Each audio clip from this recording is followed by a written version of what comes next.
बेटे का नाम अब्दुल्ला। इनसे जो बेटा दुनिया में आएगा वो दुनिया को चैन देता हुआ आएगा, वो दुनिया को सुकून पहुंचाता हुआ आएगा, वो दुनिया को आराम पहुंचाता हुआ आएगा। हजरत अब्दुल मुत्तलिब फरमाते हैं जाओ मुझे ये रिश्ता मंजूर है। तारीख तय हो जाती है, बारात किस दिन आनी है वो बात भी तय हो जाती है। हजरत अब्दुल मुत्तलिब कहते हैं जाओ तैयारियां करो। अल्लाह अकबर। यहाँ पहुंच करके मैं एक बात आपको बताना चाहता हूँ, ये एक शादी है जो मक्के में होने जा रही है। सिर्फ हजरत अब्दुल मुत्तलिब ने नाम पूछा था कि तुम अपनी बेटी का नाम बताओ, तुम्हारी बेटी का नाम क्या है। उन्होंने नाम बताया, कहा मुझे ये रिश्ता मंजूर है। कभी आपने देखा है कि हमारे यहाँ की शादियों का क्या हाल है? हमारे यहाँ की शादियाँ 5-5 महीने तक रिश्ते चलते हैं, 6-6 महीने तक रिश्ते चलते हैं, 1-1 साल तक रिश्ते चलते हैं। और हाल क्या होता है, कभी लड़के की बहन देखने जा रही है, कभी लड़के का बहनोई देखने जा रहा है, कभी लड़के का भाई लड़की को देखने जा रहा है। ये हाल है। और उस गरीब के घर पे जाकर के खर्चा कराया जाता है। और फिर बात यहाँ तक पहुँचती है कि उस गरीब से कह दिया जाता है लड़के की बहन को लड़की पसंद नहीं आई, या लड़के का बहनोई कह रहा है मेरे साले का जोड़ नहीं है। एक बात जरा अपने दिल पे हाथ रख करके मुझे बताओ, जब उस घर से रिश्ता जोड़ना नहीं था तो क्यों उस गरीब के घर पे खर्चा कराया? जब उस घर से रिश्ता जोड़ना नहीं था, जब उस लड़के का जोड़ नहीं था तो क्यों उस गरीब के घर पे जाकर के खाते पीते रहे? वो रिक्शा चलाने वाला गरीब, मेहनत मजदूरी करके बच्चों का पेट पालने वाला गरीब, अपने घर में पैसे थोड़े से जमा करने वाला गरीब, कहां से इतना पैसा लेकर के आए जो आज हालात इतने बद से बदतर होते जा रहे हैं। हमारी शादियां ऐसी होती जा रही हैं कि हमारे यहाँ की शादियां देखो तो अफसोस होता है, लगता ही नहीं है कि ये एक मुसलमान की शादी है। शादी का मौका आता है, अल्लाह ने बेटा दिया है, अल्लाह ने नूरे नजर दिया है, अल्लाह ने चश्मो चराग दिया है, अल्लाह का शुक्र अदा करते। लेकिन हुआ क्या, उस बेटे की शादी का जब वक्त आता है तो किस्म किस्म की बातें अंगलाइयां देने लगती है। कोई कहता है कि इसकी शादी में डांस पार्टी आनी चाहिए, कोई कहता है बैंड के साथ में इसकी शादी जाना चाहिए। एक बात जरा मुझे ये बताओ, शादी हमको इस तरीके पे करनी चाहिए कि हमारा रब हमसे राजी हो जाए, हमारे रसूल हमसे राजी हो जाए। हम दुनिया में हमेशा रहने के लिए नहीं आए हैं, हम दुनिया में चंद दिन के लिए आए हैं। ए मेरे प्यारे मुसलमानों, इस दुनिया में कोई हमेशा रहने के लिए नहीं आया है। चंद साल की उम्र पा करके हमें ये दुनिया छोड़ करके जाना है। अरे जब दुनिया छोड़ कर ही जाना है तो क्यों ना जिंदगी इस हाल में गुजार के जाएं कि हमारा रब हमसे राजी हो, हमारे रसूल हमसे राजी हो। और इधर जनाजा उठे, उधर मोहल्ले के लोग ये कह दें लहिद में इश्क रुखे शह का दाग लेके चले, लहिद में इश्क रुखे शह का दाग लेके चले, अंधेरी रात सुनी थी चराग लेके चले। नारे तकबीर, नारे रिसालत, मसलके आला हजरत, अज़मते मुस्तफा, नारे तकबीर, नारे रिसालत। आज हमारे यहाँ के हालात खराब हो गए। हम भूल गए कि हमें मरने के बाद कब्र में भी जाना है। हम उस कब्र की काली कोठरी को भूल गए, हम उस कब्र की तारीकी को भूल गए, हम कब्र के अंदर कीड़े मकोड़े हैं उनको भूल गए, हम कब्र की तंगी को हम भूल गए, हम कब्र की सख्ती को भूल गए। अभी तुमने देखा नहीं, चंद साल गुजरे कोरोना को गए हुए, अभी 3 साल का अरसा गुजरा होगा। तुमने देखा नहीं कैसे हालात बन गए थे, इंसान घरों के अंदर कैद हो गया था, रोड पर कुत्ते घूमते हुए नजर आ रहे थे, एयरपोर्ट और स्टेशनों पे कुत्ते और बिल्लियों की आवाजें आ रही थी, इंसान घरों के अंदर बैठा हुआ था। इंसान कभी सोचता है कि ये लॉकडाउन क्यों लगा था? इसमें भी अल्लाह की बहुत बड़ी हिकमत थी। इंसान बहाने बनाता है कि आज मेरे पास नमाज पढ़ने के लिए टाइम नहीं है, मैं दुकान पे बैठा रहता हूँ, मैं कारोबार में लगा रहता हूँ, मैं अपने खेतों पे काम करता हूँ, मैं अपने मार्केट में काम करता हूँ, मेरे पास वक्त नहीं कि मैं अल्लाह की इबादत करूं, मेरे पास वक्त नहीं कि मैं नमाज पढ़ने के लिए जाऊं। अल्लाह ने 24 घंटे घर के अंदर रख करके बता दिया कि अब तो अल्लाह की इबादत कर लो, अब तो तुम्हारी दुकान भी बंद है, अब तो तुम्हारी मार्केट भी बंद है, अब तो तुम्हारा कारोबार भी बंद है, अब तो 24 घंटे घर के अंदर बैठे हुए हो, अब तो अपने रब को याद कर लो, अब तो अपने अल्लाह को याद कर लो, अब तो अल्लाह की इबादत कर लो। लेकिन हमने उस लॉकडाउन को भी किसी ने लूडो खेल करके गुजारा, किसी ने उर्तुगुल गाजी देख करके गुजारा, किसी ने फिल्में देख करके गुजारी। कभी दिल में ये ख्याल नहीं आया कि हमारे घर में 10-12 लोगों की फैमिली, कभी दिल में ये ख्याल नहीं आया कि सब लोग उठ करके कुरान की तिलावत कर ले, कभी दिल में ये ख्याल नहीं आता कि सब लोग फजर की नमाज अदा करें और फजर की नमाज के बाद में कुरान की तिलावत कर ले। वही हर वक्त फिल्मों की बातें, वही हर वक्त गानों की बातें। एक बात याद रखना नौजवानों, ऐसे ऐसे कुफरिया गाने चल रहे हैं कि उन गानों पर अगर एतकाद आदमी रख ले और उन्हें खुश दिली से इंसान गाए और उस पर उसका अकीदा भी हो जाए तो समझ लो उसका ईमान चला जाएगा। ऐसे ऐसे कुफरिया गाने चल रहे हैं। कभी दिल में ये ख्याल आया गाने ब्लूटूथ कान में लगी हुई है, ईयरफोन कान में लगी हुई है, गाने सुन करके शाम को सो रहे हो, फिल्में देख करके शाम को सो रहे हो। अरे गाने सुन करके सो गए और आंख कब्र में जाकर के खुली तो कौन है जो हमारे काम आएगा? फिल्में देख करके सो रहे हो और आंख कब्र में जाकर के खुली तो कौन है जो हमारी मदद करेगा? इतना याद रखना टिकान पुरवा के जिंदा दिल मुसलमानों, अपना रिश्ता नबी की बारगाह से मजबूत कर लो। जहाँ बेटा बाप के काम नहीं आता है, जहाँ बाप बेटे के काम नहीं आता है, जहाँ इंसान इंसान के काम नहीं आता है, जहाँ रिश्तेदार रिश्तेदार के काम नहीं आते हैं, जहाँ पड़ोसी पड़ोसी के काम नहीं आते हैं, अरे जहाँ घर वाले घर वालों के काम नहीं आते हैं, वहाँ अंधेरी काली कोठरी में मदीने वाले मुस्तफा अपने आशिकों के काम आते हैं। इसलिए नबी की बारगाह से अपना रिश्ता मजबूत कर लो कि जब कब्र में आका तशरीफ लाए तो मदीने वाले मुस्तफा हमारा चेहरा देख करके नबी मुस्कुरा के फरमा दे, फरिश्तों कब्र में देखो मेरा गुलाम आया है, कब्र में देखो मेरा आशिक आया है। नारे तकबीर, नारे रिसालत, मसलके आला हजरत, अज़मते मुस्तफा, नारे तकबीर, नारे रिसालत। लेकिन हुआ क्या? आज हमारे चेहरे देखो तो हमारे चेहरे इस्लामी नहीं लगते, हमारा लिबास देखो तो हमारा लिबास इस्लामी नहीं लगता। बस हर वक्त कोई इलेक्शन की बातें कर रहा है, कोई फिल्मों की बातें कर रहा है, कोई गानों की बातें कर रहा है। ये हमारे शबो रोज गुजर रहे हैं। चौराहों पे लोग बैठ करके कोई आलिमों की बुराई, कोई हाफिजों की बुराई, कोई तलबा की बुराई, कोई मस्जिद के अंदर पार्टी बंदी, कोई मदरसे के अंदर पार्टी बंदी। बस हर वक्त हमारा जहन इसी में गुजरता चला जा रहा है। हम भूल गए कि मरने के बाद कब्र में भी हमें जाना है, हम भूल गए मरने के बाद हमें कब्र में भी पहुंचना है। उस कब्र की हमने क्या तैयारी की है? तुम क्या समझते हो एक मर्तबा जलसे में आ गए और हाथ उठा के तुमने नारा लगा दिया तो तुम्हें जन्नत मिल जाएगी? जन्नत मिलना इतना आसान नहीं है जितना आज हमने सोच रखा है। अगर जन्नत मिलना इतना आसान होता तो अपने वक्त के उस्मान गनी को देखो, जिनके लिए नबी ने दुनिया में जन्नती होने की खुशखबरी सुनाई, जो अशरा मुबश्शरा में से है, जिन्हें नबी ने दुनिया में जन्नती होने की बशारत दी। वो हजरत उस्मान गनी, जिनको जुन्नूरैन कहा जाता है। नबी की 2 शहजादियां उनके निकाह में आई है और नबी के फरमाते हैं अल्लाह ताला मुझे 40 बेटियां भी अता फरमाता और यके बाद दीगर उस्मान के निकाह में देना पड़ती तो मैं उस्मान के निकाह में दे देता। वो हजरत उस्मान गनी जिन्होंने ग़ज़वा तबूक के मौके पे जब अपना माल राहे खुदा में खर्च किया तो मेरे आका ने हाथ उठा के दुआ की। नबी फरमाते हैं, अर्ज करते हैं मौला आज के बाद मेरा उस्मान नफल ना भी पड़े तब भी उससे कोई मुआखजा ना हो। वो हजरत उस्मान गनी नमाजों का सवाब जिनके पास है, रोजों का सवाब जिनके पास है, हज का सवाब जिनके पास है, ज़कात का सवाब जिनके पास है, सदका व खैरात का सवाब जिनके पास है, वो हजरत उस्मान गनी जिन्हें दुनिया में जन्नती होने की बशारत मिली है। जरा उनका खौफे खुदा देखिए, जब जब कब्रिस्तान के करीब से गुजरते खड़े होके इतना रोते आंखों से आंसू बरसने लगते। लोग देखने वाले देख के कहते हुजूर आप तो बख्शे बख्शताए हो, आप इतना क्यों रोते हो? तो हजरत उस्मान गनी कहते हैं ये कब्र दुनिया की मंजिलों में सबसे आखिरी मंजिल है और आखिरत की मंजिलों में सबसे पहली मंजिल है। अगर इंसान कब्र के सवालों के जवाब में पास हो गया तो आगे उसके लिए आसानियां हैं और अगर कब्र के सवालों के जवाब में फंस गया तो आगे उसके लिए बड़ी मुश्किलों का सामना है। मेरा इमाम पुकार के कहता है उनको रहम आए तो आए वरना वो कली मार है क्या होना है, छुप के लोगों से किए जिसके गुनाह वो खबरदार है क्या होना है। कल तो दीदार का दिन है और यहाँ आंख बेकार है क्या होना है। हाय बिगड़ी तो कहाँ आकर नाव ऐन मझधार है क्या होना है। साथ जिनके थे यहाँ लश्करों फौजों सिपाह बेकसाना कब्र के अंदर अकेले चल बसे, एक साथ भी न ठहरे।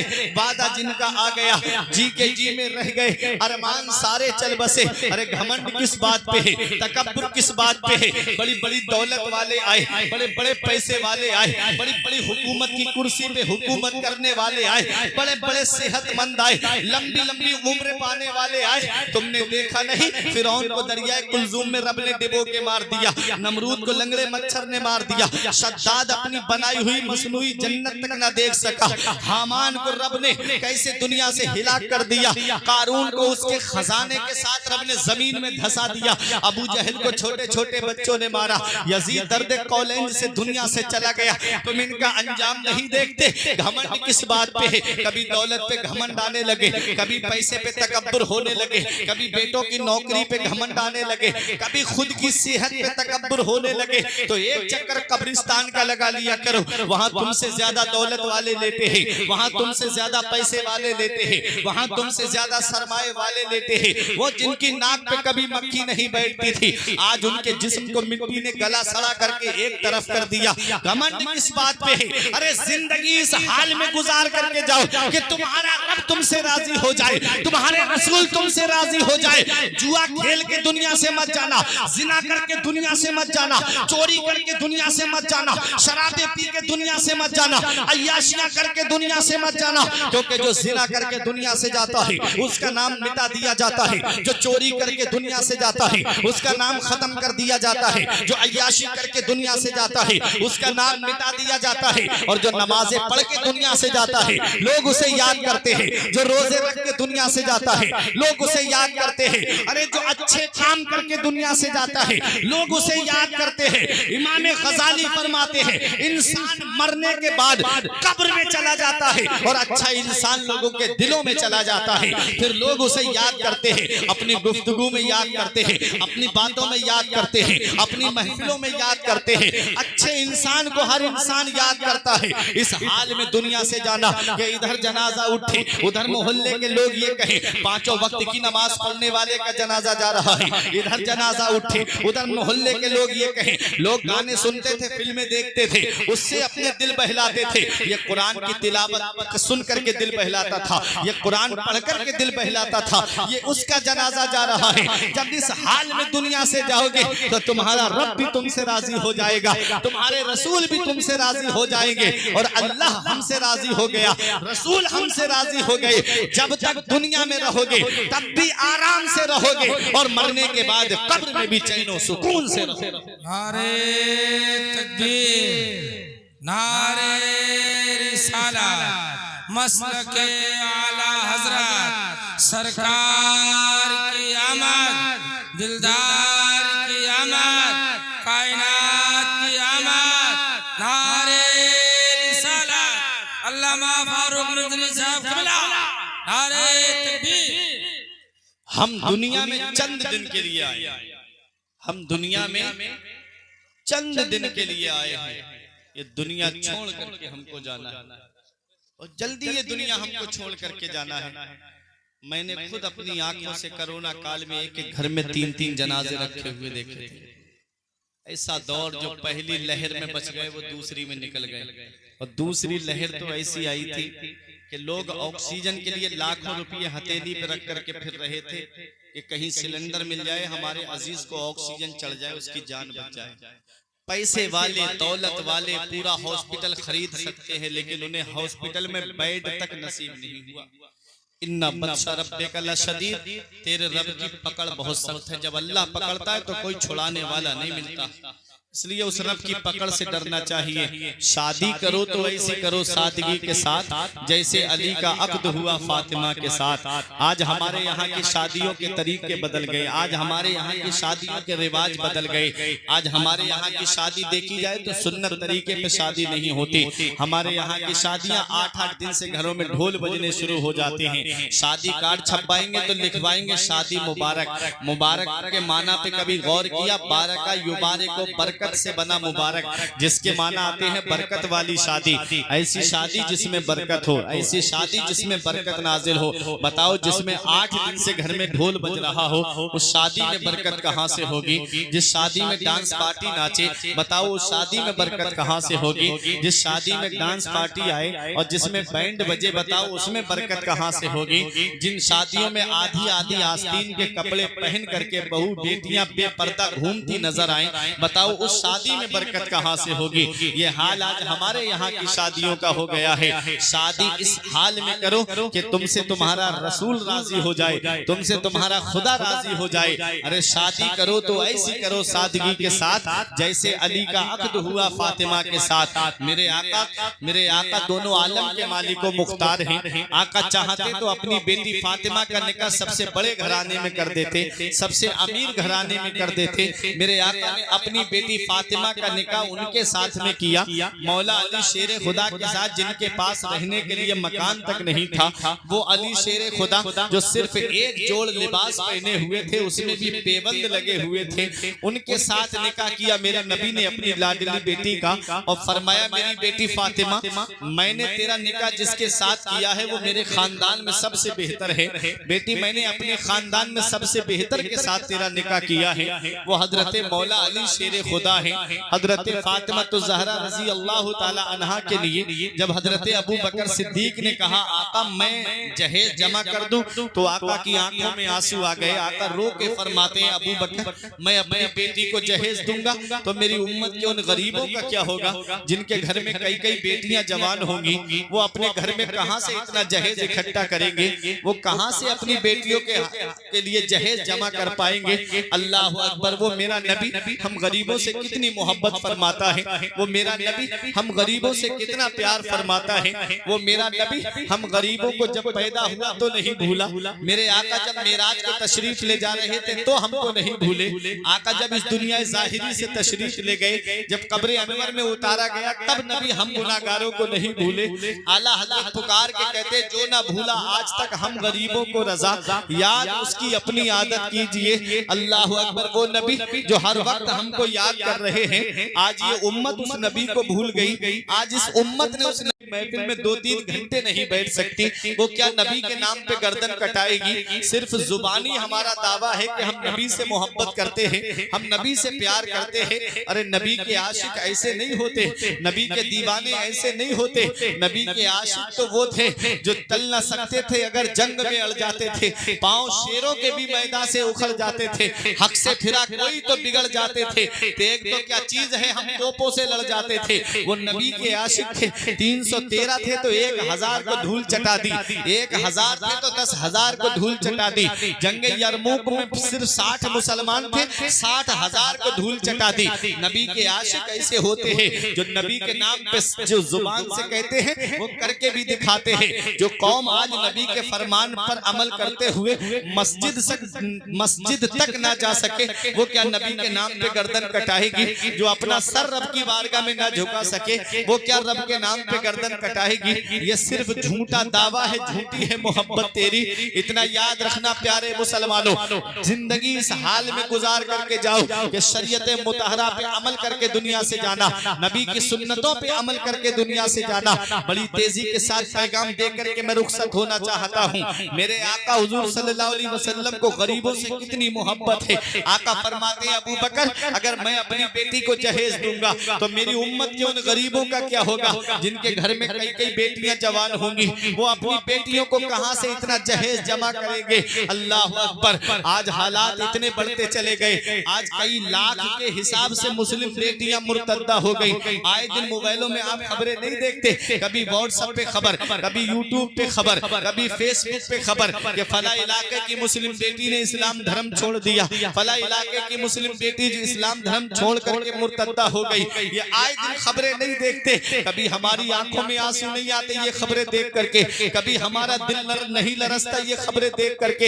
इतना याद रखना प्यारे मुसलमानों, वो बेटियां जो अपने बिस्तरों पे सिसकती होंगी, वो मुस्लिम बेटियां जो अपने बिस्तरों पे रोती होंगी, जिनके बाप के पास इतना पैसा नहीं, जिनके बाप के पास इतनी दौलत नहीं, जिनके बाप के पास में इतनी प्रॉपर्टी नहीं जो अपनी बेटियों के हाथ पीले कर सके, वो बेटियां रातों में उठ करके रोती होंगी, मौला काश तूने मेरे बाप को इतनी दौलत दी होती, काश तूने मेरे बाप को इतना पैसा दिया होता, काश तूने मेरे बाप को इतना सरमाया दिया होता कि मेरा बाप मेरे हाथ पीले कर देता। अल्लाह अकबर। क्या नबी उनकी सिसकियां नहीं सुनते होंगे? क्या नबी उनका रोना नहीं सुनते होंगे? अरे मेरा नबी तो वो है जब जंगे बदर के मौके पे 70 काफिरों को गिरफ्तार करके लाया गया, उसमें मेरे नबी के सगे चचा हजरत अब्बास भी थे। कोई मुसलमानों की जेल नहीं थी जिसमें उन कैदियों को डाल दिया जाता, तमाम कैदियों को मस्जिद नबवी के सहन में लिटा दिया गया। उनके बंद बंधे हुए थे, किसी के हाथ बंधे हुए थे,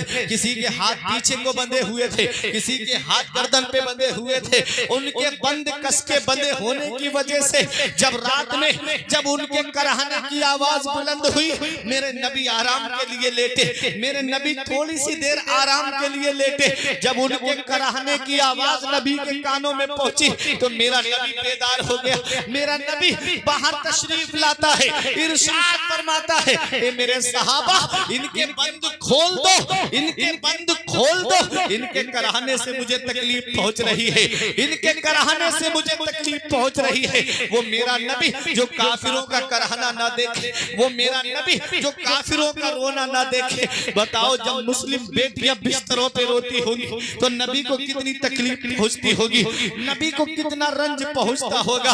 आज ये उम्मत भूल गई कि हमें अपने नबी के फरमान पे अमल करना है। शादी इस हाल में करो, अल्लाह ने बेटा दिया है, उसकी शादी सुन्नत तरीके पे करो। अल्लाह ने नूरे नजर दिया है, उसकी शादी सुन्नत तरीके पे करो। आजकल इंटरनेशनल भिखारी चल रहे हैं, अल्लाह ने बेटा दिया है, ऐसा लगता है जैसे कुदरती भीख मांगने का परमिट मिल गया हो।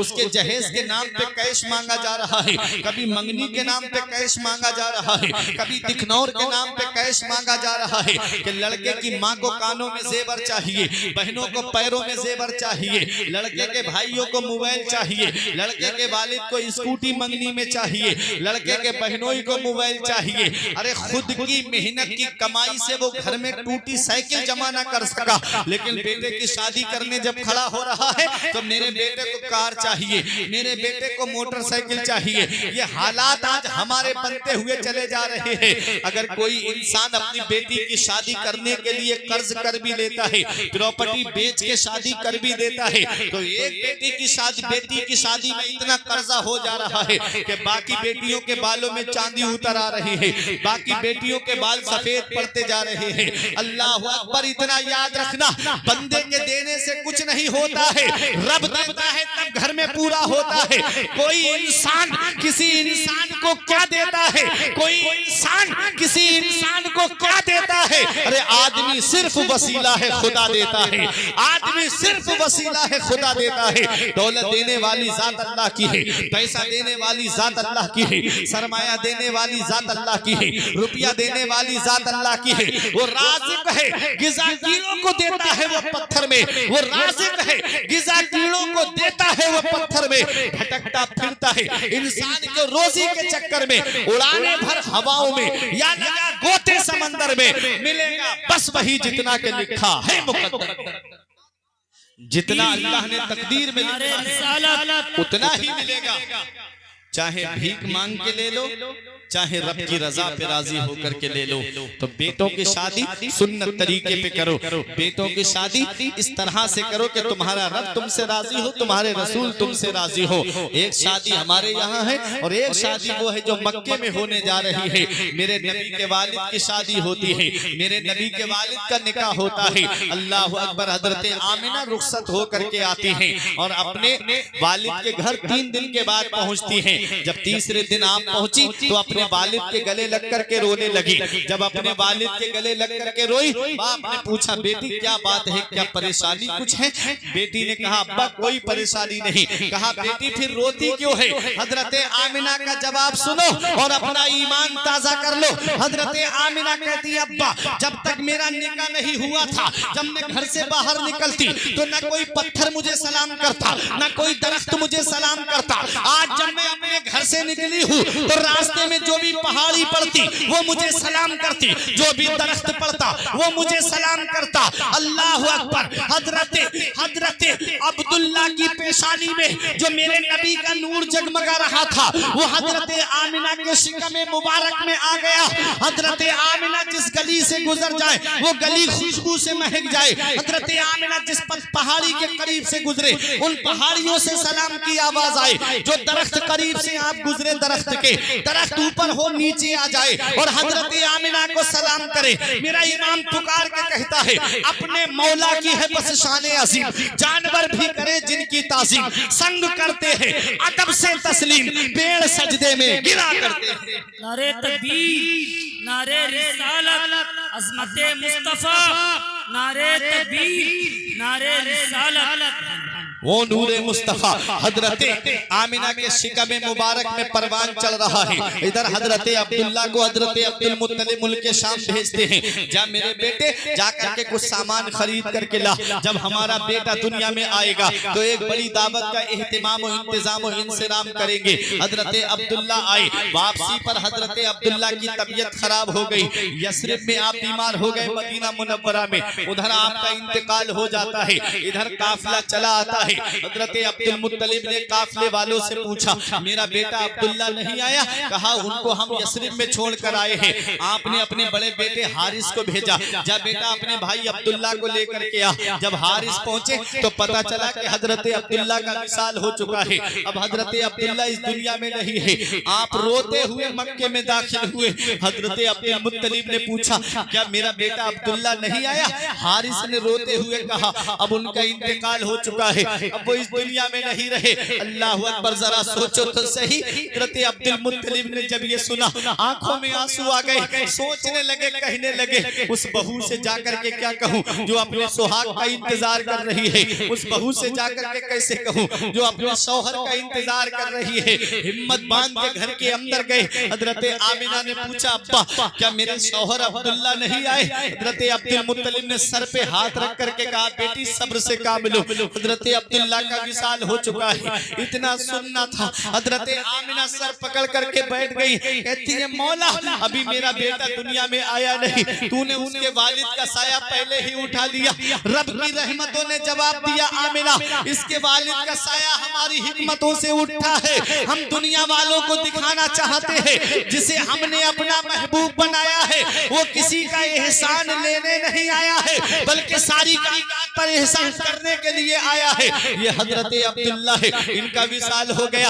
हजरत आमिना अपने शौहर को याद करके रातों में उठ उठ करके रोया करती थी, अपने शौहर को याद करके रोती थी। मेरी माँ बहनें बेटियां प्रोग्राम सुनने आई हैं, अगर शौहर जिंदा है तो उनकी खिदमत कर लो, अगर शौहर हयात है तो उनकी खिदमत कर लो। वरना जिस दिन शौहर का साया सर से उड़ जाता है उस दिन कोई मोहब्बत की निगाह से देखने वाला नहीं होता। न ससुराल में कोई मोहब्बत की निगाह से देखता है, न कोई मैके में मोहब्बत की निगाह से देखता है। जब तक शौहर का साया सर पे रहता है तो चाहे ससुराल में हो औरत तब भी इज्जत की निगाह से देखी जाती है, मैके में हो तब भी लोग मोहब्बत से बात करते हैं। और अगर वही शौहर का साया सर से उड़ जाए तो चंद दिन मोहब्बत दिखाते हैं लोग, फिर उसके बाद उसकी जिंदगी वही कुसुम कुर्सी का आलम। ईद के दिन बेचारी इंतजार करती है, काश कोई मेरे बच्चों को ईद पर नए कपड़े पहना देता, वही ईद पर इंतजार करती है। काश कोई मेरे बच्चों के लिए खाने खाने पीने का सामान पहुंचा देता।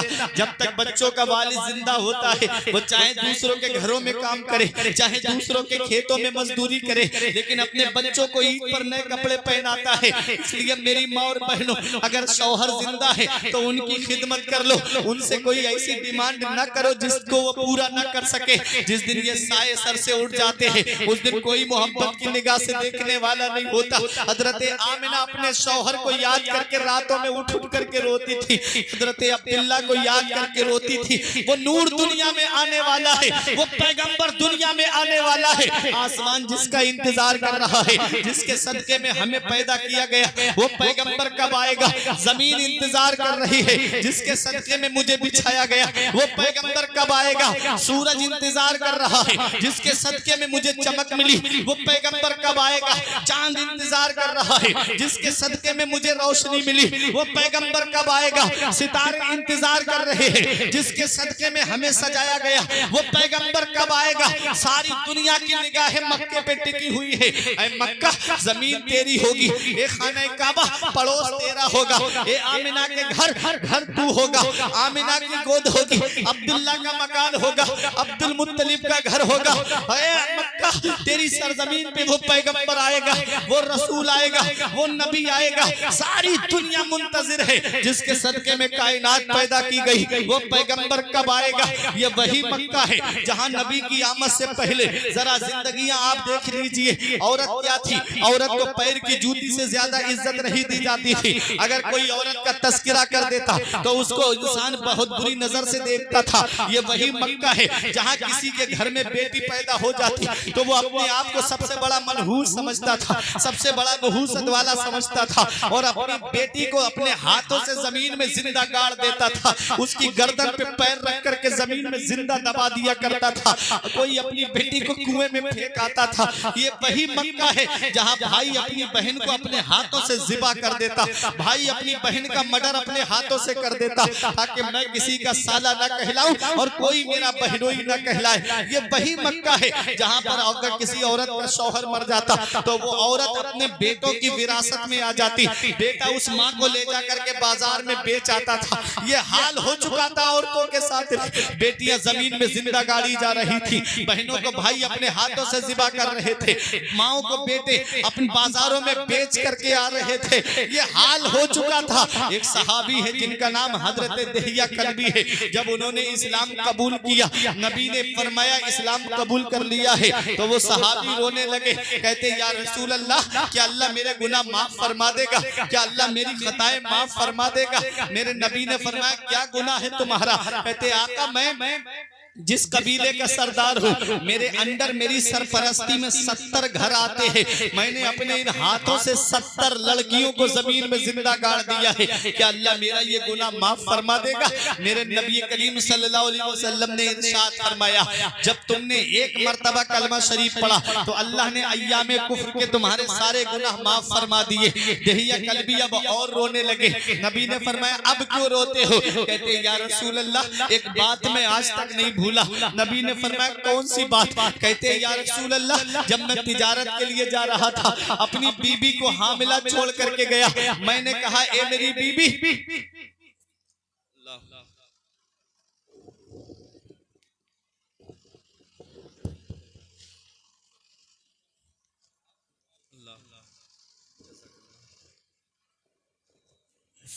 नारे तकबीर, नारे रिसालत, मसलके आला हजरत, अज़मते मुस्तफा।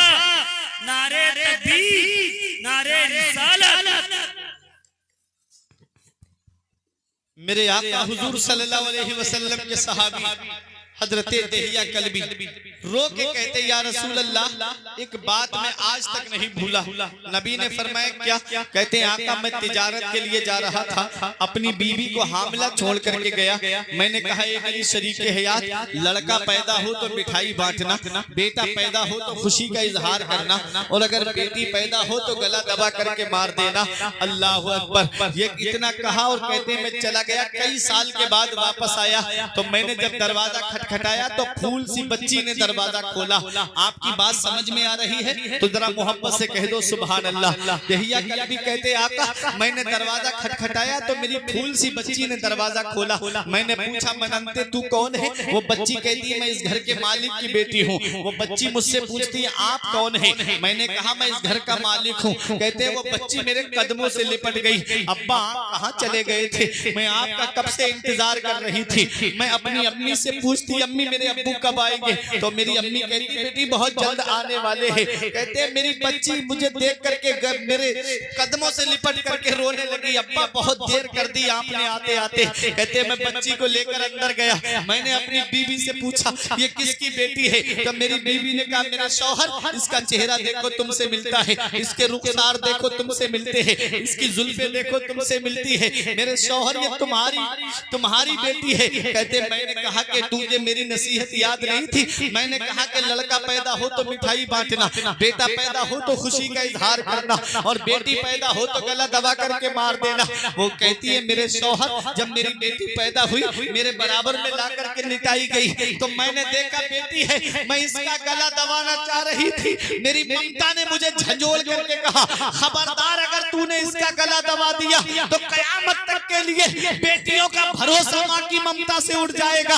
खबरदार इसका गला मत दबाना। ऐ मेरे शौहर माँ की नजर में क्या लड़का और क्या लड़की दोनों बराबर होते हैं। अल्लाह अकबर। किसी को खुशी हो या ना हो लड़की के आने पर, लेकिन उसकी माँ को खुशी जरूर होती है। और इतना याद रखना टिकान पुरवा के जिंदा दिल मुसलमानों, जिस घर में बेटी पैदा होती है उस घर में अल्लाह की रहमतें नाजिल होती है। अरे जिस घर में बेटी आती है उस घर में अल्लाह की रहमत के फरिश्ते अपने नूरानी परों से उस घर को ढांप लेते हैं। हफ़्फ़त हुमुल मलाइका, फरिश्ते उस घर को ढांप लेते हैं और कहते हैं सलामुन अलैकुम। ऐ घर वालों तुम पर अल्लाह का सलाम हो और तुम्हारे घर में बेटी का आना मुबारक हो। अरे पता चला जिस घर में बेटी पैदा होती है उस घर में अल्लाह की रहमतें नाजिल होती है। जिस घर में बेटी आती है उस घर में अल्लाह की बरकतें नाजिल होती है। बेटियां सबके मुकद्दर में कहाँ होती है? बेटियां सबके मुकद्दर में कहाँ होती है? जिनसे राजी है खुदा उनके यहाँ। नारे तकबीर, नारे तकबीर, नारे रिसालत, नारे रिसालत। सरकार की आमद, सरकार की आमद। नारे तकबीर, नारे रिसालत। सुभान अल्लाह, बहुत बहुत माशाअल्लाह। बेटियां सबके मुकद्दर में कहाँ होती है? जिनसे राजी खुदा उनकी यहाँ होती है। अल्लाह अकबर। जुल्मते वक्त में तनवीर बन के आती है, खुशनुमा ज़ीस्त की तहरीर बनकर आती है। बेटियों से जिन्हें नफरत है ये बतला दो उन्हें। बेटियां बाप की तकदीर बन के आती है। बेटियां ज़हमत नहीं है, बेटियां अल्लाह की रहमत है। नबी ने अपनी बेटी फातिमा को गोद में लेके फरमाया उसी मक्के की सरजमीन पर जहाँ बेटियां जमीन में जिंदा गाड़ी जाती थी। नबी ने फरमाया फातिमा तो बिदातो मिन्नी, फातिमा मेरे जिगर का टुकड़ा है। मेरी बेटी फातिमा मेरे जिगर का टुकड़ा है। ये बेटियों से मोहब्बत करने का पैगाम कौन दे रहा है? ये बेटियों से मोहब्बत करने का सबक कौन दे रहा है? ये बेटियों से प्यार करने का दर्स कौन दे रहा है? जो आज तुम बेटियों से मोहब्बत कर रहे हो ये सदका है मदीने वाले मुस्तफा का। आज तुम बेटों से प्यार कर रहे हो ये अतिया है मदीने वाले मुस्तफा का। जो आज बेटा माँ बाप की इज्जत कर रहा है ये सदका है मदीने वाले मुस्तफा का। वो मदीने वाले मुस्तफा जिन्होंने बेटियों को जमीन में जिंदा दरगोर होने से बचाया। वो मदीने वाले मुस्तफा जिन्होंने माओ की इज्जत को बचाया। वो मदीने वाले मुस्तफा जिसने बेवाओं के सरों पे इज्जत की चादर रखी। क्या था बेवाओं की जिंदगी में? बेवाओं को चिताओं पे जिंदा जलाया जा रहा था। मदीने वाले मुस्तफा ने 25 साल की उम्र में सबसे पहला निकाह जो फरमाया तो कोई 15-16 साल की कुंवारी लड़की से नहीं फरमाया। पूरे मक्के के हर कबीले की लड़की की ये ख्वाहिश थी कि उसका निकाह मोहम्मद सल्लल्लाहु अलैहि वसल्लम से हो जाए। मदीने वाले मुस्तफा ने जब सबसे पहला निकाह फरमाया तो 40 साल की बेवा हजरत खदीजतुल कुबरा से फरमाया। दुनिया हैरान हो के अर्ज करती या रसूल अल्लाह हमारे माँ बाप आपकी अजमत में कुर्बान हो। या रसूल अल्लाह आपके लिए लड़कियों की कमी न थी, आपके लिए कुंवारी लड़कियों की कमी नहीं थी। आपने 40 साल की बेवा हजरत खदीजा से निकाह क्यों फरमाया? तो नबी का किरदार बोल रहा था कि औरों के निकाह निकाह में और नबी के निकाह में बहुत बड़ा फर्क है। और निकाह करते हैं नफसानी ख्वाहिशात की लज्जत के लिए और नबी ने निकाह फरमाया है बेवाओं की इज्जत के लिए। सुभान अल्लाह, सुभान अल्लाह, माशाअल्लाह, बहुत खूब, सुभान अल्लाह, सुभान अल्लाह। आज अगर कोई बेवा हुकूमत की कुर्सी पे बैठी हुई है तो वो ये ना समझे इसे ये जो हुकूमत की कुर्सी मिली है उसे इसके खानदान की वजह से मिली है या वोटरों की कसरत की वजह से मिली है। अरे उसे आज जो कुर्सी मिली है ये सदका है मदीने वाले मुस्तफा का, ये अतिया है मदीने वाले मुस्तफा का, ये सदका है दोनों आलम के मालिक व मुख्तार का। अगर वो बेवाओं को इज्जत ना देते तो क्या था, बेवाओं की जिंदगी में जिंदा चिताओं पे जलाया जा रहा था, उधर बच्चियों को जमीन में जिंदा गाड़ा जा रहा था। देहिया कल्बी कहते हैं आका, मैं बेटी को लेकर जंगल की तरफ जाने लगा। जब मैं जंगल में जा रहा था मेरे पैर में कांटे लग गए, खून निकलने लगा। मेरी बेटी ने मुझे देख के कहा, अब्बा कहाँ जा रहे हो? मैंने कहा बेटी दावत में बस थोड़ी दूर और। तब मेरी बेटी ने मुझसे कहा, बाबा बाप का लहू बहा के दावत नहीं खानी, बाप का खून बहा के दावत नहीं खानी, वापस चलो। कहते हैं मुझे फिर भी रहम नहीं आया। मैं जंगल में पहुंचा, गड्ढा खोदने लगा। मेरी बेटी छोटे छोटे हाथों से मिट्टी निकाल के बाहर कर रही थी। कहते हैं मुझे फिर भी रहम नहीं आया।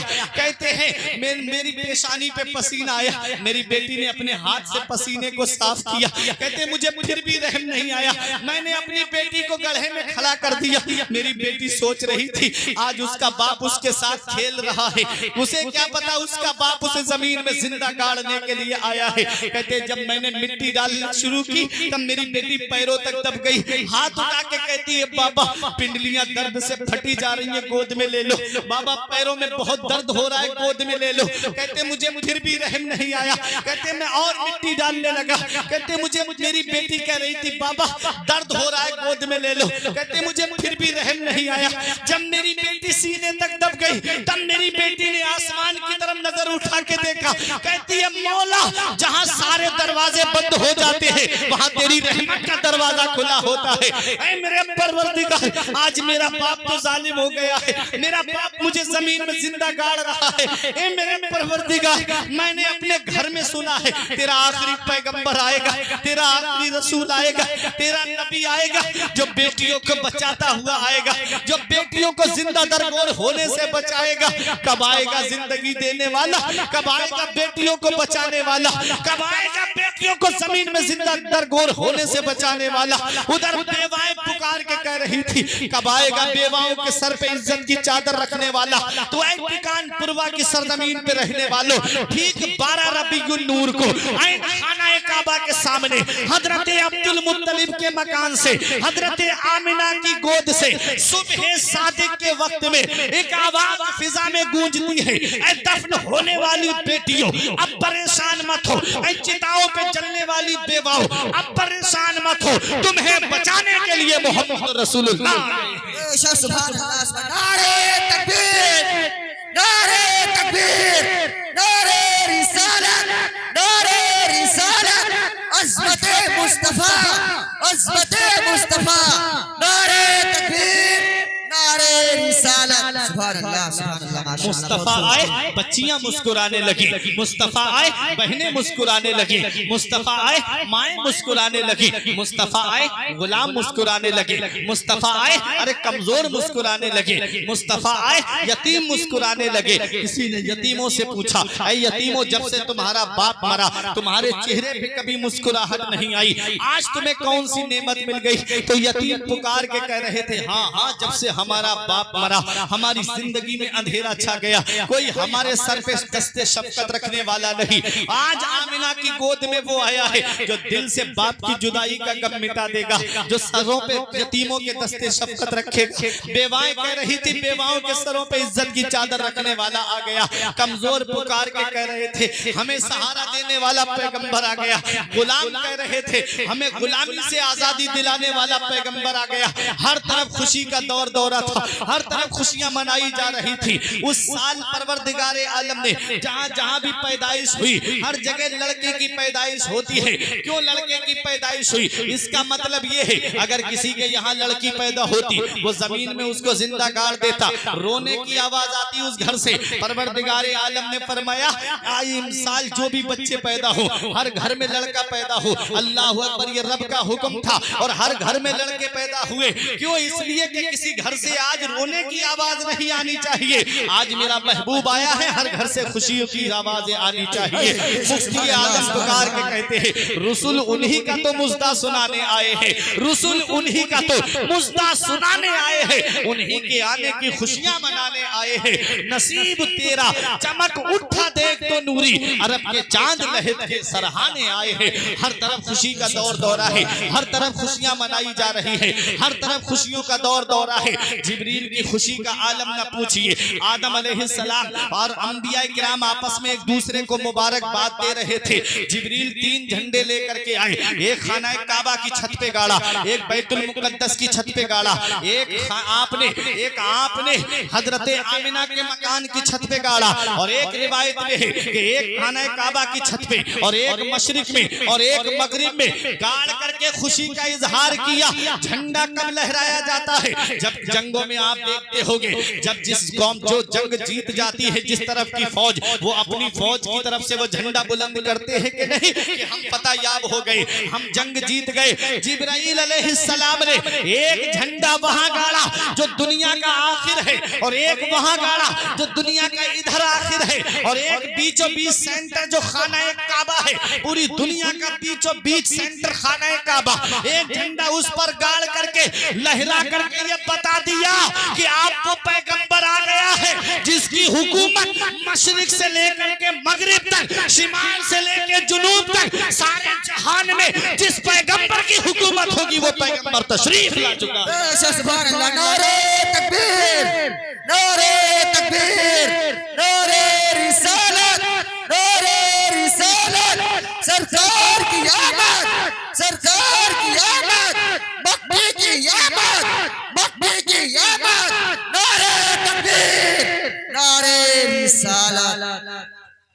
लेकिन अफसोस तब होता है, जब अफसोस का मकाम तब होता है जब इन झंडों को बिदअत बताया जाता है, जब सजावट को बिदअत बताया जाता है। अरे नबी करीम सल्लल्लाहु अलैहि वसल्लम के दीवानों, शादी का जब मौका आता है तो शादी से 1-2 दिन पहले सजावट होती है कि नहीं होती है? अरे इस बेटे की शादी का मौका आए, उस सजावट हो तो कोई एतराज नहीं होता। नबी की आमद पर गलियां सजा दी जाए तो एतराज के बौछार शुरू हो जाते हैं। समझ में नहीं आता ये नबी की मोहब्बत है या नबी से अदावत है। अरे आपने देखा होगा, अभी आपने पीएम साहब का हुक्म सुना था कि नहीं सुना था? हर घर तिरंगा, घर घर तिरंगा, हर घर की छत पे तिरंगा लहरा रहा था कि नहीं लहरा रहा था? तब किसी ने कोई हुक्म लगाया? तब किसी ने कुछ कहा? नहीं, कोई हुक्म नहीं लगाया गया। जहां नबी की आमद पे झंडा बुलंद किया, हुक्म लगने शुरू हो जाते हैं।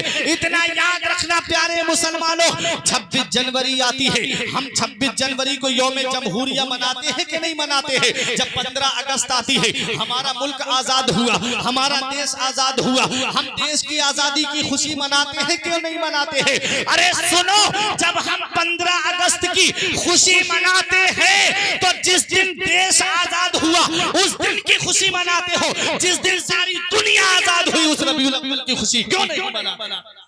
अल्लाह सुभान अल्लाह, बहुत खूब, सुभान अल्लाह, बहुत माशाअल्लाह। हर चीज की दलील है, हर चीज की दलील चाहिए। कुरान में दिखाओ, हदीस में दिखाओ, बहुत सारी बातें ऐसी है अगर सवाल कर लिया जाए तो उनका जवाब देना दुश्वार हो जाएगा। लेकिन इतना याद रखना, 2 गिरोह है, नबी से मोहब्बत करने वाले, नबी से अदावत करने वाले। कोई दलील की जरूरत नहीं, कोई बहसो मुबाहिसा की जरूरत नहीं। जो नबी की आमद पर खुशी मनाते हैं, जो नबी की आमद पर खुशियों का इजहार करते हैं। देखो मक्के में खुशियां मनाई जा रही हैं।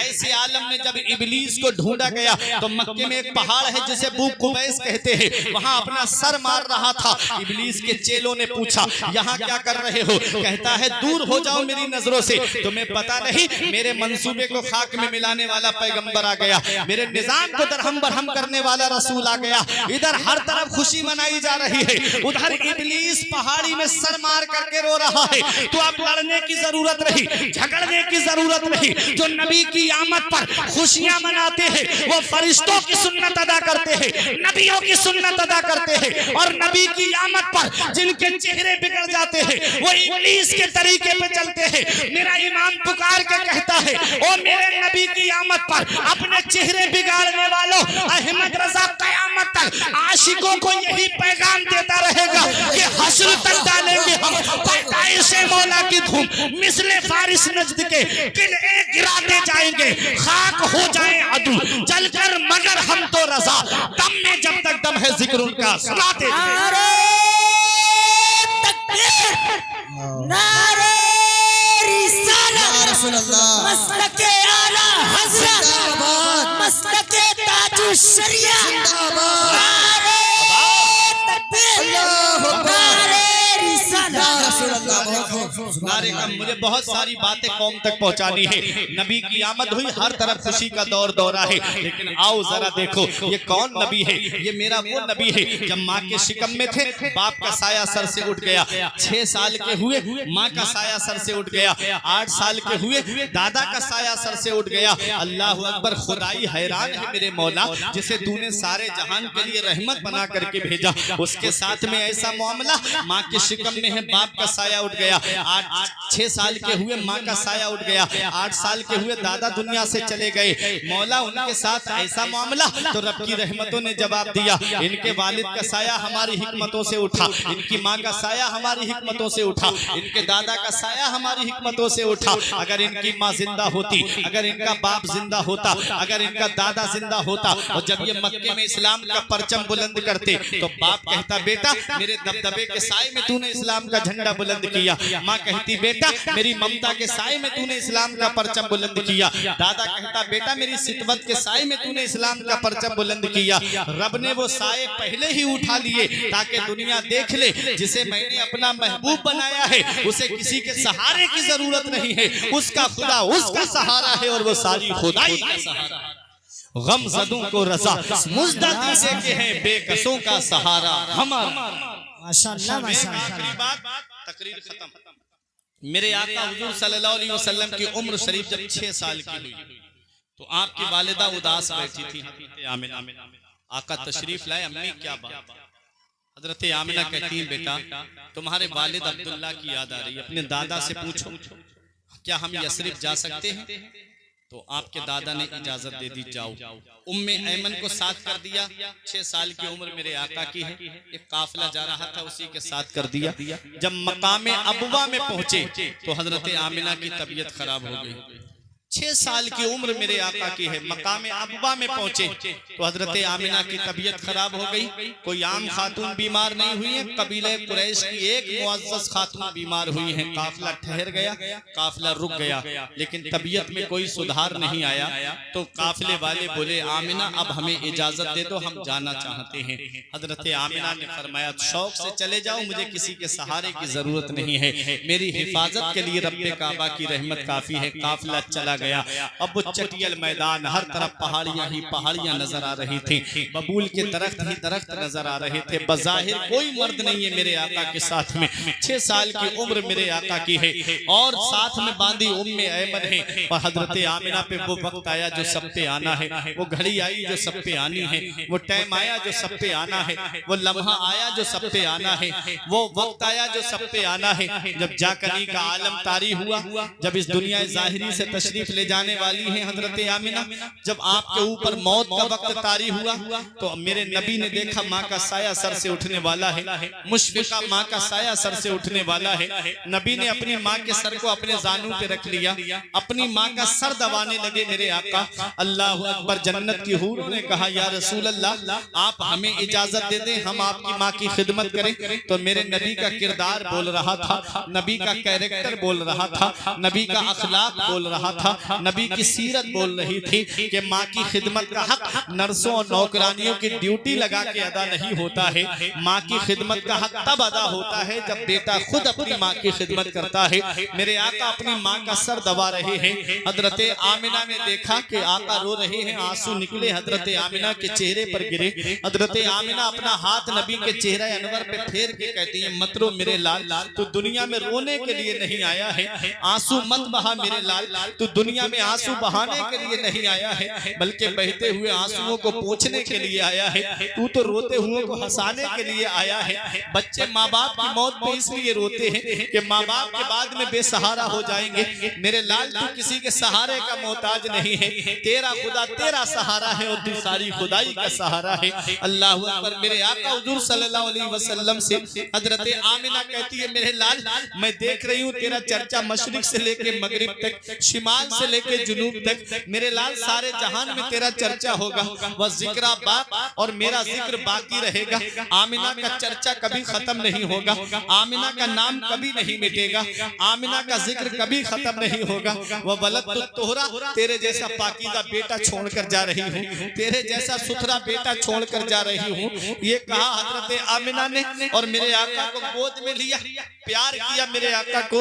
और हजरत आमिना ने प्यार करने के बाद उम्मे ऐमन को देते हुए कहा, उम्मे ऐमन, आज से मेरा मोहम्मद तेरे हवाले है। मेरे बेटे का ख्याल रखना, मेरे बेटे को दीवारों से हाथ लगा के रोने मत देना।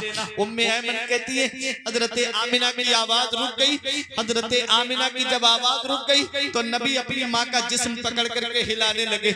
नबी अपनी माँ के जिस्म को हिला करके कह रहे थे, अम्मी और बोलो ना, अम्मी और बोलो ना, अम्मी और बोलो ना। अल्लाह अकबर। मेरे आका हुजूर सल्लल्लाहु अलैहि वसल्लम कहते, अम्मी और बोलो ना। हजरत आमिना की आवाज नहीं आई। एक कान पुरवा के जिंदा दिल मुसलमानों, मेरे आका ने 6 साल की उम्र में उन्हीं पथरीली वादियों में रेतीली जमीन पर अपनी माँ की लहद बनाई, अपनी माँ की तुरबत बनाई। मेरे आका ने 6 साल की उम्र में, उम्मे ऐमन कहती है, जितना मैंने मोहम्मद को अपने माँ के जिस्म से लिपट करके रोते हुए देखा, उतना मैंने मक्के में किसी बच्चे को रोते हुए नहीं देखा। आका अपनी माँ की तुरबत से लिपट लिपट करके रो रहे थे। उम्मे ऐमन कहती, जब मैं लेकर के चलने लगी, एक टीले पे चढ़ रही थी, आका ने मुझसे हाथ छुड़ाया और दौड़ते हुए आए और अपनी माँ की तुरबत से लिपट करके रोने लगे। माँ क्या है, मदीने वाले मुस्तफा ने माओ की इज्जत बताई, मदीने वाले मुस्तफा ने माओ से प्यार करना सिखाया। ऐ नौजवानों, अगर माँ बाप जिंदा हैं तो उनकी कद्र कर लो, माँ बाप जिंदा हैं तो उनकी खिदमत कर लो। जिस दिन माँ बाप का साया सर से उठ जाता है, उस दिन कोई दुआ देने वाला नसीब नहीं होता। सच्चे दिल से अगर कोई हमें दुआ देता है, वो माँ बाप हैं जो अपनी औलाद को सच्चे दिल से दुआ देते हैं। जिस दिन बाप की चारपाई घर से उठ जाए, जिस दिन माँ की चारपाई घर से उठ जाए, उस दिन कोई नहीं है जो मोहब्बत से बात कर ले। बेटा बाहर काम करने चला जाए, माँ बाप हैं कि रात को नींद नहीं आती जब तक अपने बेटे से बात नहीं कर लेते। माँ अपने बेटे से फोन पे बात करके पूछती, मेरे बेटे खाना खाया, मेरे बेटे तेरी तबीयत कैसी है। जब बेटा अपने आप को सही बताता है तब माँ को चैन की नींद आती है। माँ बाप अल्लाह की बहुत बड़ी नेमत है। आज ये नई जनरेशन नहीं समझती ना, आज की ये नई नस्ल नहीं जान पाती ना कि माँ बाप ने उनके लिए किया क्या है। कभी तुमको ये लगे ना तुम्हारे माँ बाप ने तुम्हारे लिए क्या किया है, तो अपने वालिद के हाथ की लकीरें देख लिया करो। मैंने पूछा, अब्बा मेरे हाथ की लकीरें नजर आ रही है, तुम्हारे हाथ की लकीरें कहाँ चली गई? तो एक जवाब दिया था, बेटा तुम्हारी तकदीर बनाते बनाते हमारे हाथ की लकीरें मिट गई। बाप क्या नहीं करता अपनी औलाद के लिए, बाप कौन सी कुर्बानी नहीं देता अपनी औलाद के लिए। आज ये औलाद क्या जाने, जिसे मोबाइल चलाने से फुर्सत नहीं मिलती, जिसे व्हाट्सएप चलाने से फुर्सत नहीं मिलती, जिसे फेसबुक चलाने से फुर्सत नहीं मिलती, जो 2.5 घंटे की फिल्में बैठ करके देख ले, बाप से 10 मिनट बात करना पसंद न करे, जो पूरा IPL बैठ करके देखे और माँ से 4 बातें करना पसंद न करे, वो कौम क्या जाने कि माँ बाप ने कौन सी कुर्बानी उनके लिए पेश की है। आप इतना याद रखना, कभी तुम्हें ये लगे कि मेरे बाप ने मेरे लिए किया क्या है, तो इतना याद रखना, अपने वालिद के चेहरे की झुर्रियां देख लिया करो, अपने वालिद के हाथ की लकीरें देख लिया करो। बाप कौन सी कुर्बानी नहीं देता अपनी औलाद के लिए। रात के 3 बजे तुम्हें लगे मेरे बाप ने मेरे लिए क्या किया है, तो चले जाया करो नानपारा बहराइच की तरफ। रात के 3-3 बजे ये ऑटो रिक्शा लेकर के रोड पे चलने वाला, अपनी जान हथेली पे लेके चलने वाला, तुम तो बिस्तर पे आराम से सो रहे हो और बाप रक्षा लेकर के गाड़ी लेकर के रोड पे पैसे जमा करने के लिए औलाद के लिए अपनी जान हथेली पे लेकर के रात में सवारियां ढो रहा है। ये एक बाप ही तो है। तुम अपने घर में आराम से बैठे हो, ठंडा पानी पी करके फ्रिज से बोतल निकाल के आराम से बैठ करके मोबाइल फिल्में देख रहे हो, और बाप है कि शिद्दत की गर्मी में फलों का ठेला लगा के पूरे दिन धूप में खड़ा है ताकि 4 पैसे जमा हो जाए, मेरी औलाद के खर्चे में काम आएंगे, मेरी औलाद की पढ़ाई में काम आएंगे, मेरी औलाद की जवानी पे वो पैसे काम आएंगे। प्यास लगे तो मस्जिद की टंकी से पानी पीने जाए, कोई कहे बराबर में दुकान है, एक पानी की बोतल लेके क्यों नहीं पी लेते, तो कहता है 20 रुपए बच जाएंगे, मेरी औलाद के खर्चे में काम आएंगे। दूर जाकर के पानी पी के आता है। बाप क्या नहीं करता अपनी औलाद के लिए। ये दूसरों के खेतों में काम करने वाला एक बाप ही तो है, ये दूसरों के घरों में मजदूरी करने वाला एक बाप ही तो है, ये फलों का ठेला लगा करके पूरे दिन शिद्दत की गर्मी में खड़ा होने वाला एक बाप ही तो है। तुम्हारे पास कई जैकेटें मौजूद है, वालिद के पैरों में मोजे तक नहीं है, और वो शिद्दत के जाड़े में कोहरे में दूसरों के घरों पे काम करने जा रहा है, ईंटें लेकर के 3-3 मंजिल पे सर पे लेकर के चल रहा है। ये एक बाप ही तो है। बाप कौन सी कुर्बानी नहीं देता अपनी औलाद के लिए, बाप कौन सी कुर्बानी से नहीं गुजरता अपनी औलाद के लिए। आज ये औलाद नहीं जानती ना कि मेरे बाप ने मेरे लिए क्या किया है। इतना याद रखना, मौलाना रूम फरमाते हैं, पहली मोहब्बत है माँ बाप की दुनिया में जो बदला मांगती है। अगर तुमने अपने माँ बाप के साथ भलाई की तो तुम्हारी औलाद तुम्हारे साथ भलाई करेगी। अगर तुमने अपने माँ बाप के साथ भलाई नहीं की तो बुढ़ापे में ये उम्मीद लगा के मत बैठना कि तेरी औलाद तेरा सहारा बन जाएगी, क्योंकि बाप क्या है इसका पता तब चलता है जब आदमी खुद बाप बनता है। औलाद क्या है बाप के लिए ये तब पता चलता है जब खुद की औलाद होती है ना। जब हमारी औलाद की कोई तबीयत खराब हो जाए, रात के 2 बजे 3 बजे अगर उसके पेट में दर्द भी उठ जाए ना, तो हम डॉक्टरों के घरों के चक्कर लगाते हैं। रातों में डॉक्टरों को उठा करके हम कहते हैं डॉक्टर साहब मेरे बच्चे की तबीयत खराब है। नानपारा के डॉक्टर से फायदा नहीं होता, रात में बहराइच लेकर के भागते हैं, बहराइच के डॉक्टर से फायदा नहीं होता, हम लखनऊ लेकर के जाते हैं, लखनऊ के डॉक्टर से फायदा नहीं होता, हम दिल्ली एम्स वगैरह में लेकर के जाते हैं। क्या कहते हैं डॉक्टर साहब, जमीन बिके तो बिक जाए, मकान बिके तो बिक जाए, प्रॉपर्टी बिके तो बिक जाए, सरमाया बिके तो बिक जाए, लेकिन मेरी औलाद को कुछ नहीं होना चाहिए। यही मेरे बुढ़ापे का सहारा है, यही मेरा नूरे नजर है, बड़ी मन्नतों के बाद पैदा हुआ है। अगर इसे कुछ हो गया तो मैं डॉक्टर साहब क्या करूंगा। अल्लाह अकबर। ये खुद की औलाद जब बीमार पड़ी तो हम परेशान हो गए, खुद की औलाद को तकलीफ हुई तो हम परेशान हो गए। आज का दौर बड़ा तरक्की याफ्ता दौर है, आज तो हर घर में मोटरसाइकिल है, आज तो अक्सर घरों में कारें हैं, गाँव में भी सवारियों का इंतजाम है। अरे अब से इन बुजुर्गों से पूछो 30-35 साल 40 साल पीछे तो पलट के जाओ, किसी के घर में साइकिल पाई जाती थी, पूरे कई गांव इकट्ठे करते तो किसी एक के घर में मोटरसाइकिल मिलती। ये हाल था गुर्बत का, उस गुर्बत के दौर को याद कर दिया करो। आज तुम्हें ये लगे ना कि मेरे माँ बाप ने मेरे लिए क्या किया है। आज जब हमारी औलाद बीमार पड़ गई हम परेशान हो गए। कभी देखो हमारे माँ बाप ने हमारे लिए बचपन में क्या किया होगा। जब हम बचपन में बीमार पड़े थे, यही हमारा बूढ़ा बाप है जिसके पैर में चप्पल नहीं होती, लेकिन डॉक्टर के यहाँ लेकर के गया। माँ ने सर्दी में अपनी चादर अपने बेटे को उड़ा दी, खुद तो ठिठुरती हुई गई, लेकिन अपनी औलाद को सर्दी लगने नहीं दी। बारिश हुई, छाता औलाद के ऊपर कर दिया, खुद तो भीगते चले गए दोनों मियां बीवी, लेकिन औलाद को बारिश से भीगने नहीं दिया। कितनी कुर्बानियां देते एक माँ बाप अपनी औलाद के लिए। हमने क्या किया, जब वो बुढ़ापे की दहलीज पे पहुंचे हमने उनका बिस्तर घर से बाहर कर दिया। उनके अपने कमरे में एसी लगा है, अपने कमरे में कूलर लगा है, अपने कमरे में जाड़ों में गर्म हीटर का इंतजाम, और माँ बाप है कि हाथ वाले पंखे से हवा करके जिंदगी गुजार रहे हैं। माँ बाप है कि टीनों में रह करके जिंदगी गुजार रहे हैं। हमारे बच्चे शॉपिंग मॉल से कपड़े खरीद के लाए, माँ बाप पुराने कपड़े पहन करके ईद के दिन अल्लाह का शुक्र अदा करें।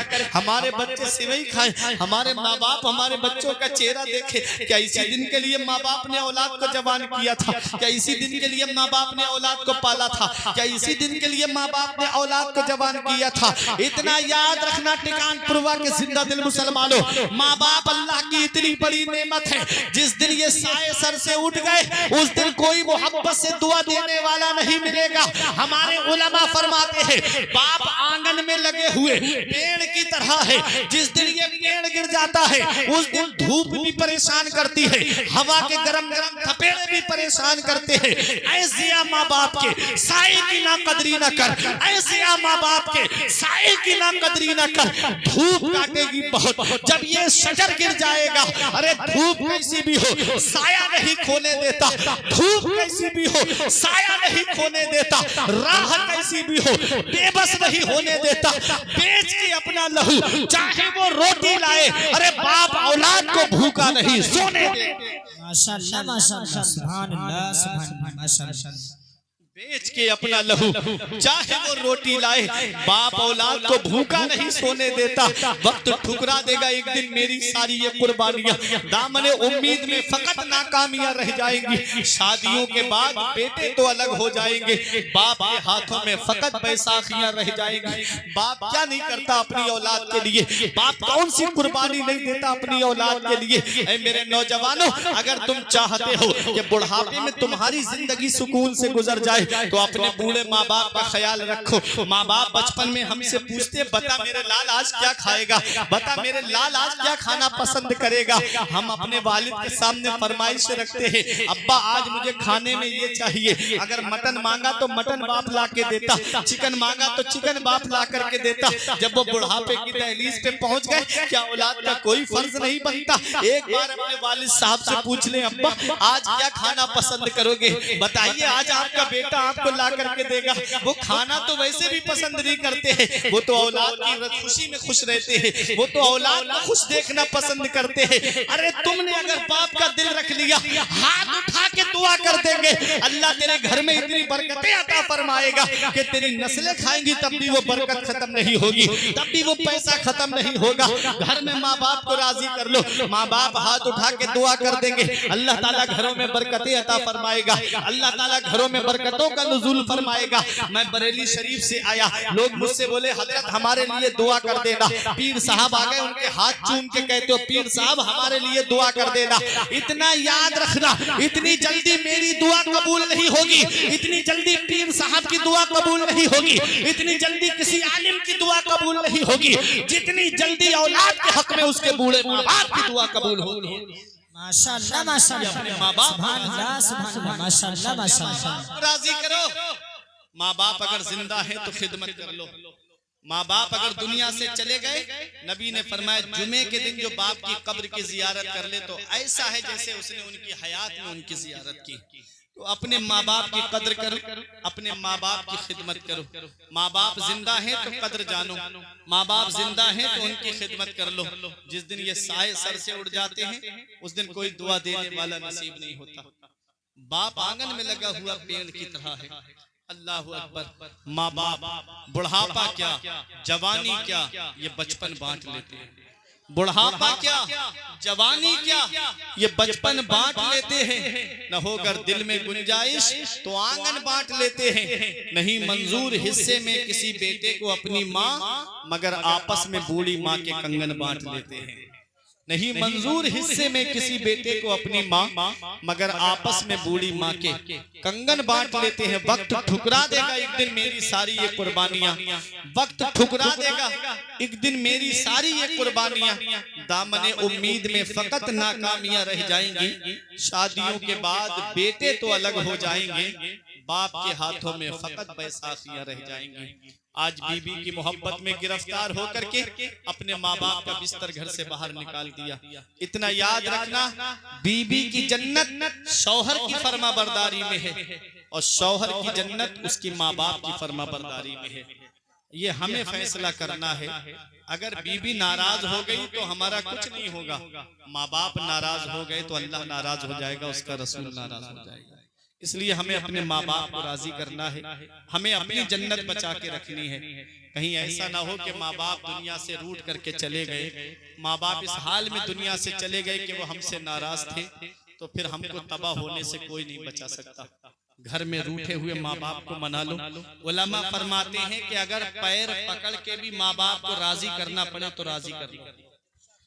पैर पकड़ के भी माँ बाप को राजी करना पड़े तो राजी कर लो। पहली बात तो वो वैसे ही राजी हो जाते हैं। कोई माँ बाप अपनी औलाद से ज्यादा दिनों तक नाराज नहीं रहते। अगर औलाद माफी मांग ले तो वो अपने बच्चों को माफ फरमा देते हैं। उनके दिल में, उनके अंदर अल्लाह ने ऐसा दिल रखा है कि वो औलाद को परेशान नहीं देखना पसंद करते।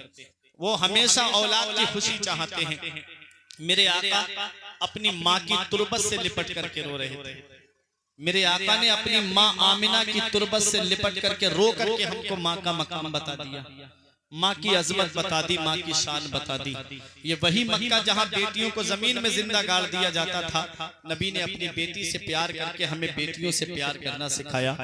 नबी की कोई सगी बहन नहीं थी, दुर्रे यतीम थे, अपनी माँ के शिकम में अकेले परवान चढ़े। मेरे आका की एक रजाई बहन थी हजरत शीमा, जिनकी शादी मदीने में हुई थी। जब नबी के सहाबा ने जंग की उनके कबीले से, तो उनके कबीले के कुछ लोग गिरफ्तार होकर के आए। तो उनके कबीले के लोग चंदा इकट्ठा कर रहे थे फिदिये के लिए, पैसे के। शीमा पैसे दे दो, तुम्हारे शौहर को पकड़ लिया है, उन्हें छुड़ा के लाएंगे। कहा किसने पकड़ा है? कहा मक्के से हिजरत करके मदीना आए हैं, नाम मोहम्मद रसूलुल्लाह है। तो हजरत शीमा ने कहा क्या नाम बताया? कहा मोहम्मद। तो कहा ऐसा है, अगर वही मोहम्मद हैं जिन्हें मैं जानती हूं तो कोई पैसा देने की जरूरत नहीं। कहा क्यों? कहा तुम मुझे लेकर के चलो। जब लेकर के आए तो अब वो दौर नहीं है जिस दौर में नबी के रास्ते में कांटे बिछा दिए जाते थे। अब वो दौर नहीं है जिस दौर में नबी के ऊपर ऊंट की ओजड़ियां रख दी जाती थी। वो मकाम है मेरे नबी का कि अल्लाह तबारक व तआला का मुकर्रब फरिश्ता हजरत जिब्राईल अलैहिस्सलाम भी आते हैं तो बगैर इजाजत के अंदर नहीं जाते। हजरत शीमा ने देखा आका अंदर बैठे हैं, आप चली जा रही थी अंदर, तो सहाबाए किराम दरवाजे पे खड़े थे तलवार लेकर के। ओ दीवानी औरत कहाँ चली जा रही, तुझे पता नहीं है इमामुल अंबिया की बारगाह है। हजरत शीमा ने कहा खल्लू सबीली वअलमू अना उख्तु नबीयकुम, मेरा रास्ता खाली कर दो, मुझे नहीं पहचानते, मैं तुम्हारे नबी की बहन लगती हूँ। मेरा रास्ता खाली कर दो, मुझे नहीं पहचानते, मैं तुम्हारे नबी की बहन लगती हूँ। नजरें झुक गई, तलवारें हट गईं, अंदर गई हजरत शीमा। नजर पड़ी मेरे आका की। मेरे आका ने फरमाया बहन कैसे आना हुआ, बुलावा भेज देती मैं आ जाता। अल्लाह अकबर। कहा मेरे शौहर को गिरफ्तार कर लिया है। नबी ने फरमाया सबको छोड़ दो, सबको रिहा कर दिया। सहाबा से फरमाया मेरे सहाबा, मैं हर मामले में तुमसे मशवरा करता था, आज मेरी बहन मेरे दरवाजे पर आ गई, इसलिए मैंने उसकी दिलजोई के लिए सबको छोड़ दिया। तो सहाबाए किराम ने कहा आका हमारे माँ बाप आपकी अजमत पे कुर्बान, आका हम मालिक व मुख्तार हैं, आप जो चाहे वो करें। मेरे आका ने जब बहन को रुखसत किया तो जोड़े भी दिए, घोड़े भी दिए, और भी खाने पीने के सामान दिए, सवारी दी, और फरमाया बहन मोहम्मद का दरवाजा तेरे लिए हर वक्त खुला हुआ है। ये वही मक्का है ना जहाँ बहनों को भाई अपने हाथों से ज़िबा कर देता था। नबी ने अपनी रजाई बहन से मोहब्बत करके बहनों से प्यार करना हमको सिखाया। ये मेरे नबी की सीरत है। मेरे आका ने माँ से मोहब्बत करना सिखाया, बेटियों से मोहब्बत करना सिखाया, बहनों से मोहब्बत करना सिखाया। वहीं मेरे आका ने हजरत खदीजतुल कुबरा से मोहब्बत करके बीबियों से प्यार करना सिखाया। जब आखिरी वक्त में हजरत खदीजतुल कुबरा ने कहा आका मेरी मर्जी है कि मुझे कफन आपकी चादर का दिया जाए, तो नबी ने फरमाया खदीजा तुमने मेरा लिबास मांगा, अगर मोहम्मद से उनकी खाल मांगती तो मोहम्मद तुमको अपनी खाल अता फरमा देते। ये बीबियों से प्यार करना नबी ने सिखाया। तो बीबी पैर की जूती नहीं है, वो बाप का आंगन तुम्हारे लिए छोड़कर आई है, वो माँ का आंगन तुम्हारे लिए छोड़कर आई है, वो बहनों का साथ तुम्हारे लिए छोड़कर आई है, वो भाइयों का साथ तुम्हारे लिए छोड़कर आई है। अब तुम्हारे घर में भी उसे आराम नहीं मिलेगा तो वो आराम कहाँ तलाश करेगी। इसलिए अपनी बीबियों की भी कदर करो, अपनी बीबियों से मोहब्बत से पेश आओ। मेरे आका ने हज्जतुल वदा के मौके पे, आखिरी हज जो आपने अपनी जिंदगी का फरमाया, उस मौके पे आपने 1.25 लाख सहाबाए किराम के मजमे को मुखातब करके फरमाया मैं तुम्हें औरतों के हक में तुमको खबरदार करता हूँ, तुम अपनी बीबियों से मोहब्बत से पेश आना, तुम अपनी बीबियों के साथ में इंसाफ करना, तुम अपनी बीबियों से मोहब्बत से पेश आना, हुस्न सुलूक से पेश आना। ये मदीने वाले मुस्तफा पैगाम दे करके गए। अम्मी आयशा सिद्दीका कहती हैं आखिरी वक्त था मेरे आका का, मेरे गोद में आका का सर रखा हुआ था, आखिरी जो जुमले थे मेरे आका के, वो मेरे आका ये फरमाते हुए दुनिया ज़ाहिरी से तशरीफ ले गए, या उम्मती अस्सलात अस्सलात, ऐ मेरी उम्मत नमाज की पाबंदी रखना, ऐ मेरी उम्मत नमाज पढ़ते रहना, ऐ मेरी उम्मत नमाज की हर हाल में पाबंदी करना। बताओ आज हम कितनी अपनी आका की आंखों को ठंडक पहुंचा रहे हैं, आज हम कितना अपने नबी की आंखों को ठंडक पहुंचा रहे हैं। आज मस्जिदें हमारी वीरान हो गई, आज मदरसे हमारे वीरान हो गए, हमने सिनेमा हॉल आबाद कर दिए। अभी ईद पर एक फिल्म रिलीज हुई, आदमी 3-3 हजार के टिकट खरीद के मुसलमान देखने के लिए गया। ये मुसलमानों का हाल हो गया है। अल्लाह अकबर, जरा सोचो तो सही, इनकी अमीरी देखना हो तो ब्याह शादी इनकी देखो, इनकी अमीरी देखना हो तो इनकी शादियों में खर्च करना देखो, और इनकी गरीबी देखना हो तो इनकी मस्जिदें देखो, मस्जिद के इमाम देखो, इनके मदरसे देखो। हमने मदरसे वीरान कर दिए, मस्जिदें वीरान कर दी, सिनेमा हॉल आबाद कर दिए। गैरों की नजरें हमारे मदरसों पे टिकी हैं, गैरों की नजरें हमारी मस्जिदों पे टिकी हुई हैं। कभी लाउड स्पीकर पे पाबंदी लग रही है, कहीं अजान पे पाबंदी लग रही है, कहीं नमाज पे पाबंदी लगती जा रही है। हाल हो गया आज हमारा। हमने मस्जिदों को आबाद किया। एक यहूदी मुफक्किर का कहना है, एक यहूदी मुफक्किर का ये कहना है कि जिस दिन मुसलमान ईशा में और फजर में ऐसे जमा होने लगे जैसे वो जुमा और ईद में जमा होता है, तो उसे सरदारी करने से कोई नहीं रोक सकता, उसे हुकूमत करने से कोई नहीं रोक सकता। तो मेरे प्यारे मुसलमानों, ये जलसा है, पता नहीं मेरी आपसे मुलाकात हो या ना हो, मैं आया एक पैगाम देने के लिए, शरीयत की बातें बताने के लिए। वो बातें मैंने नबी की सीरत की रोशनी में आप तक पहुंचा दी।